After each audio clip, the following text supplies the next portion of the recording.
Okey, baiklah. Perkara yang membanggakan saya yang pertama adalah semangat berpasukan. Semangat berpasukan yang saya telah lihat daripada since day one, okey, yang telah diamalkan oleh para pelajar ni dan sangat mengagumkan. Yang kedua adalah dari segi mereka handle the pressure. Krisis tu memang akan ada, tapi apa yang membanggakan saya adalah semangat pelajar dalam mengendalikan krisis di antara mereka. Dan alhamdulillah it pays off.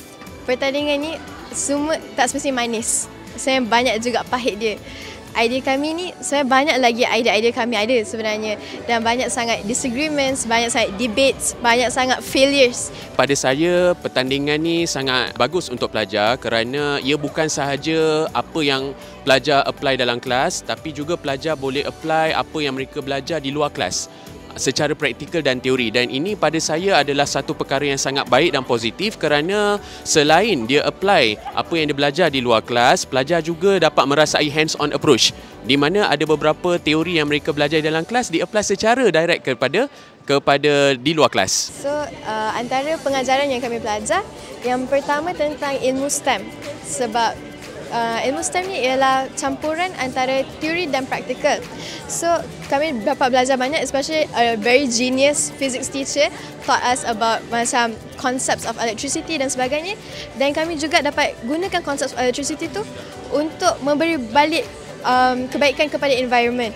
Selain hadiah, apa yang paling penting yang pelajar-pelajar ni boleh pelajari adalah yang pertama, pengalaman dalam berinteraksi dengan masyarakat.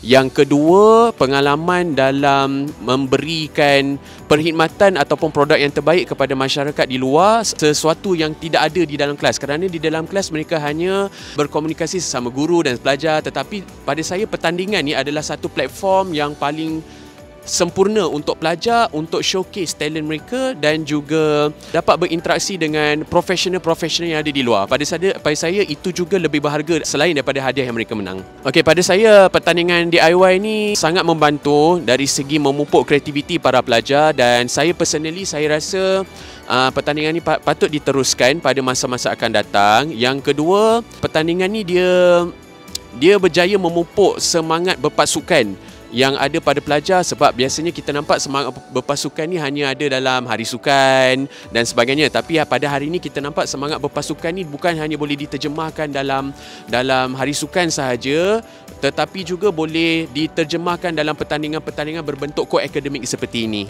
Terima kasih Yayasan Misteri DIY dan Universiti Malaya.